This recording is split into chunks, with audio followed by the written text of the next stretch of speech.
Is the giant representing the other tales as being Melgard? No. Okay. Actually, Melgard is really sort of a non-incidental or an incidental knight in the later tale, and I'll touch on that in a little bit. So all of Book 2 in Mallory's work talks about his conquest of Rome, and basically he wins, he conquers Rome, he gets crowned emperor, sets up a government there, and a proxy government, and goes back to Britain. So again, this part we can tell pretty much historically didn't happen. It's an interesting thing to conceive of, this idea of this barbarian army from Britain marching all the way down and conquering Rome and coming back. But the idea, of course, is that Arthur is guided by right less than might, and so because right is on his side, he wins. Book 3 is all focused on Lancelot. You talk about Lancelot going through many, many adventures, enchanted by Morgan Le Fay, fighting in a tournament for King Bagdemagus, slaying Sir Turquine, who was holding knights prisoner, and ultimately fighting unarmed against Sir Felot because he's been betrayed. So the idea is that Lancelot is this very, very simple knight. He swore the Pentecostal oath, which I guess I should talk to you a little bit about the Pentecostal oath. In the stories of Arthur, at Pentecost, the Court of the Round Table was formed. And the Pentecostal oath was sworn by all the knights to uphold the ideals of chivalry, virtue, help damsels in distress, show mercy, all those kinds of things. And these are things that Lancelot does. Lancelot lives by these very, very black and white ideals. The problem, of course, is that he's a black and white knight in a world of grays. And so he constantly stumbles into troubles because he is trying to live up to these ideas when it's really impossible to do so. But during the stories of Book 3, we see this change where in Book 1 and 2 there's a lot of battling, wars, battles, things like that. In Book 3 we have this shift where the knights are now performing quests and tasks, and all of the fights are more tournament style fighting, where it's one-on-one duels and less large-scale battles. So now it's all starting to build up the idea of these knights as these single paragons who can go out and perform these amazing quests by themselves, not leading armies, but just a knight by himself, prevailing through his own virtue and code of chivalry.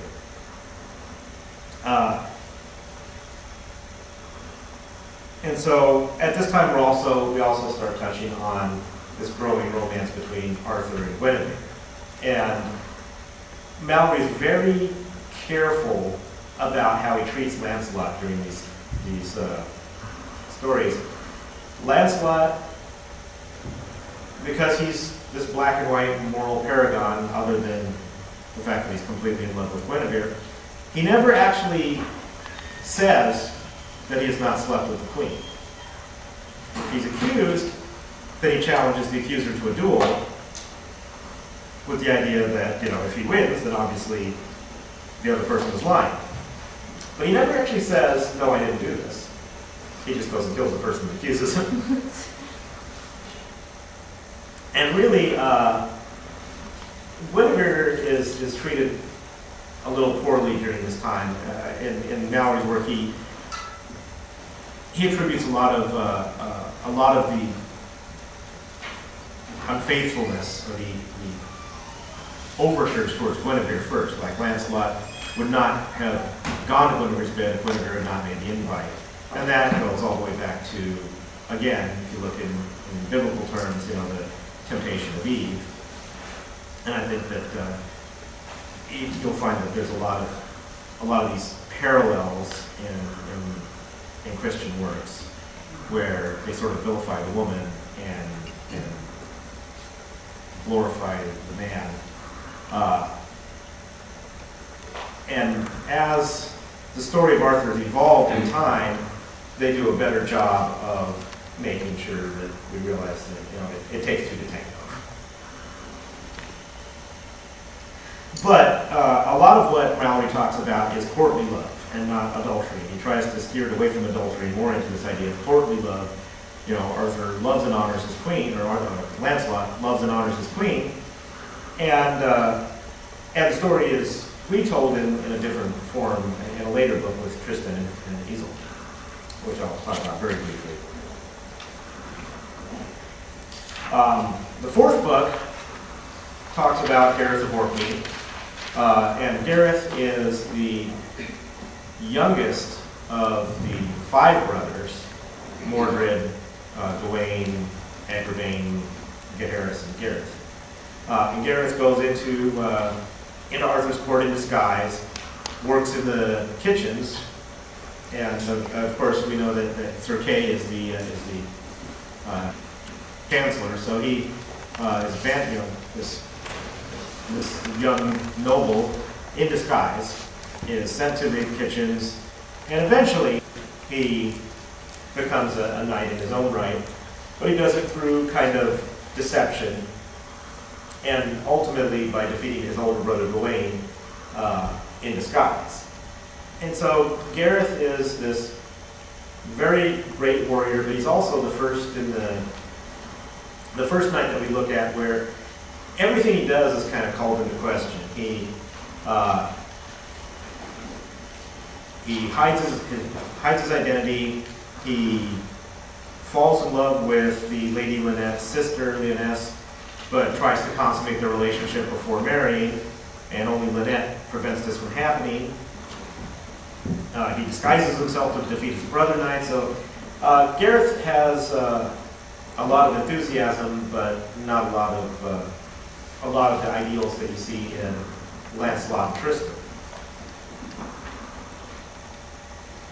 So ultimately, the story of Gareth in the book ends pretty happily because his code of honor is preserved, but more through the efforts of others, and Lancelot elevates him to knighthood.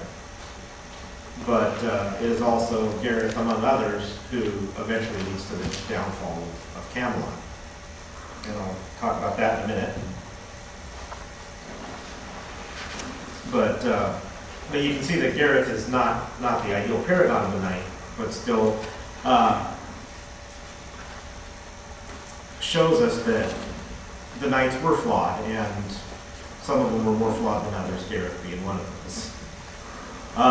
The fifth book of Mallory's work talks about the story of Tristan and Isolde, and there was another bad adaptation movie, which I think was just called Tristan and Isolde, but it wasn't a very good adaptation of this story. But